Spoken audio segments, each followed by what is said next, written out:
So after the show, I look up ampersand on Wikipedia to find out the history. This long, boring thing, I won't put you through it. But then I look up this Kesha person. Not even close to who I thought it was. Who did you think it was? I was thinking it was the little girl from The Cosby Show, the one who played Rudy. Keisha Knight Pulliam? It's the only Keisha I know. Well, that does kind of help get us into the theme of today's show, despite being woefully ill-informed, because we are going to talk actors, acting, movies, the biz, because we are in LA and it is Oscar Sunday. Academy Awards tonight. Yes. So we would like to welcome you to, and the Oscar goes to Jess and BJ. I didn't even know we were nominated. I feel like we left something out of that one, but I like the way it sounds. It's got a nice ring to it. I'm taking any award I can get. Yes. We aren't going to get to watch the Oscars because we're going to be playing down to the money, so we might get done in time to see. They got TVs in here. Yes, We might see we'll some see. of it. I wonder if people are going to. I want to see people on their phones taking bets on the Oscars. I'm sure Phil we'll Ivey will be all up in that. Yeah. Well, speaking of the Oscars, our over-under today is Oscar themed, but first we got to settle up on yesterday. Kind of on the last 2 days. Oh, on the last 2 days, you're right. Total field size did break the over-under. We kind of knew it would, but we wanted to make sure for the official. 681 players. The line was 673. Jess took the over. Point for me. I could contest it, but really, we didn't bet anything, so I'm going to save it. And then we also, yesterday's over-under was how many of the 6 former or past LAPC winners that were still in the field were going to make it through today. The line was 3, 2.5? 2.5, and we had a bit of a sweat because we lost track of Hirschler there for a little while. We thought that Cornell Simpan was our last hope because we lost Antonio fairly early on in a ace-king, losing to ace-queen situation, and then we lost Andres Karoknai fairly early on as well. So we thought we had lost, and then late in the day discovered Hirschler was still in, just moved to a different part of the room, and we ended with 3 champions still in the field. Jess and I beat the bookie. Yeah, Ivy was short. Ivy was down to like 13K at one point and then rallied. Grinder has a huge stack, and Eric Hirschler. So, way to go, guys. Thanks for helping us pick up that over-under. But we're going to deviate from the poker theme today and ask ourselves, how many Academy Awards is the King's Speech going to win tonight? Bookie set the line at 5.5. BJ, you're trailing in our little over-under contest for the day. Yes. I have never seen The King's Speech. Haven't even seen the trailer because they don't show trailers for movies like that in front of movies I watch. Okay. But it sounds boring. I wouldn't be surprised if there were subtitles and things like that. I'm going to go with the under. Bad call, dude. All right, so here's the deal. King's Speech is going to win Best Picture. It's going to win Best Original Screenplay. It's going to win Over Actor. Toy Story 3? For sure, yes. Unfortunate, but true. I have a feeling it'll pick up some others in the middle. I'm guessing if it's a movie about speech, a Sound Awards in there somewhere. I'm taking over. It's nominated for 12. Typically, when you win Best Picture, you're going to pick up at least 4 or 5 along the way. We're going to see. Boring. Go everything else. All right. King's Speech may not be super interesting, but the Oscars are a lot of fun, so we're going to, instead of just talking about the day, we're going to give out some awards of our own. Yes, we are. We decided to form our own academy and do some voting in some categories. The Academy of You and Me. And we are going to present those results tonight. And our first category is Best Performance from a Hollywood Type. We had several in the field. Yes. Jennifer Tilly, De Niro, Rick Solomon. Actual Academy Award nominee, Jennifer Tilly. Yes. Who ended the day well above average. Yeah, double average stack for Jennifer Tilly. I'm thinking she's the favorite. Yeah, so she is a nominee. De Niro, obviously a nominee. Perennial. Rick Solomon had a lot of buzz going for him, but might have been a little too early in the season considering he did bust out before day 2 is over.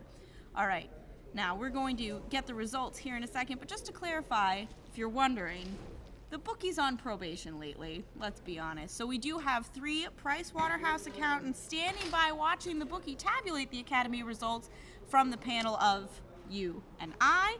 Yes, And we need security to protect 2 votes. the official results for Best Performance by a Hollywood Type Come on, Tilly. is Jennifer Tilly.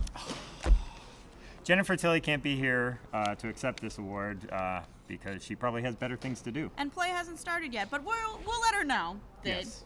you may not have an Oscar, Jennifer Tilly, but you're a winner in our hearts. Yes. All right. We also gave out some awards earlier in the evening before filming commenced. Yeah, we didn't want the show to run too long, so we had to give the So, lesser awards. Here's the quick rundown of that. Best costume design, Faraz Jaka seemed like the front runner with the polar bear hat. In the end, it was a bit of a surprise, an indie darling, if you will, Super Mario Toad hat guy. Oh, no, I voted against that. See, I voted for Faraz. Really? I thought I voted for Faraz. Did you bribe the accountants? I think the bookie might be up to something. Yeah, All right. I wouldn't vote for Toadstool hat I don't guy. know. And the winner in Best Short Form Hand History goes to the anonymous player who tweeted Ace greater than AK AIPF GG me. Succinct, to the point, informative. Yes. Well played. He could have fit like 5 hands in a single tweet. All right. Well done. Moving on, speaking of Twitter, our next category is Best Original Twitter Feed. For the whole feed for the tournament. For the tournament, not in life, but we've had a lot of really interesting tweets that have made it into the updates, and we've been highlighting some of the creativity, so... Seidel has to be nominated here. Seidel's got the... He's the Meryl Streep of Poker Twitter Awards. yes. So, yes, Seidel, of course, gets his nomination, but we also have to give some love to Shane Schlager, whose Shaniac Maniac report from his table about people 6-betting with Queen 5 or showing up in big pots with like 6-4 Right. has to get some mention, and it got a lot of retweeting yesterday, so By us. props to him. And in the super creative side of things, Jeff Madsen's fake hand histories.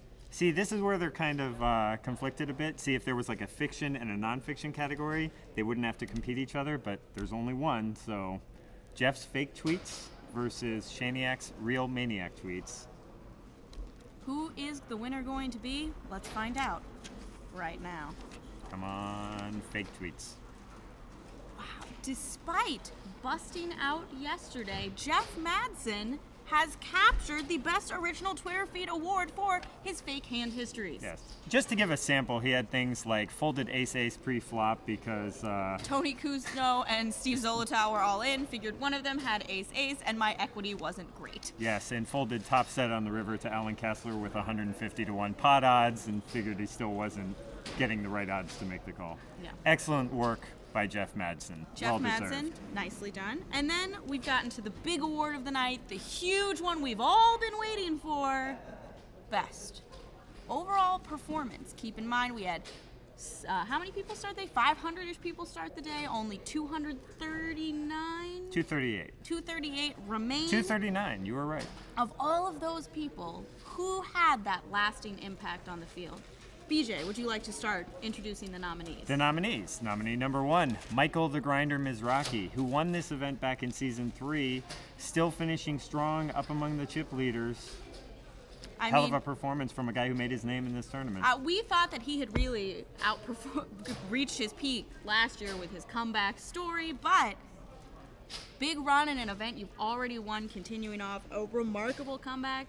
That's He going to be makes tough this to final beat. table. Yeah, that's huge. Second nominee? Second nominee is Carlos Mortensen. While we didn't hear a lot from him today, when you think about it, actors are known for being chameleons and blending in, and Carlos has to be number 1 on the all-time chameleon list, where he will be at a table and just sneak up, attack you, and suddenly have like 200,000 chips, which is what he ended the day with.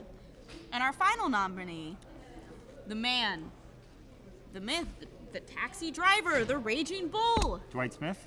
Dwight Pilgrim? Who is Dwight Smith? No, De Niro. Okay, now De Niro's not playing this event. De Niro's Yes, he is. He's the probably chip leader. No, De Niro's probably going to the Academy Awards or something. This is How can you? I mean, I understand it's a big night, but like you're chip leader in the LAPC. this is Joe De Niro. No relation. But he had a Yankees hat on. Yeah, and he looked kind of like looked a him, bit and like it's him. LA, and and his name's De Niro. Come on. I can't give it to you. Joe De Niro, but he's still chip leader. Not just still chip a hell leader. of a Chip leader by 102,000 chips over the next closest Still player. hell of a performance. He wins Best Actor trying to look like an actor, which was awarded earlier tonight. Yeah, he but told Kimberly Lansing that he is not related to Robert De Niro, but I think that he certainly deserves to be nominated, considering no one has over 300,000. This guy's got 366,000. he's over 100,000 over second Yeah, place. and James Carroll's in second with 264,000. It's a bit absurd. Well, that's a bit of a letdown, but... All right, well, let's get to who won. We've Yes, got Michael fine. Mizrachi, Carlos Mortensen, and De Niro, not Robert. In our final award of the night, the best overall performance goes to Joe De Niro Really? for being chip leader. I think that, people like a chip leader story, and some of us might have been a little confused on the panel about who was being nominated. Now, see, sometimes you'll have an award like this where in the moment we vote for Joe De Niro, but let's say by the end of the day he busts out, Grindr goes on to final table or win this event. That's when we look back and say, oh, we flubbed that one. Yeah, so that brings us to question of the day.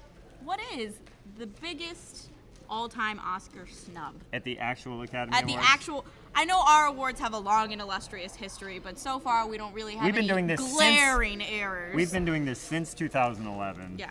Perennial.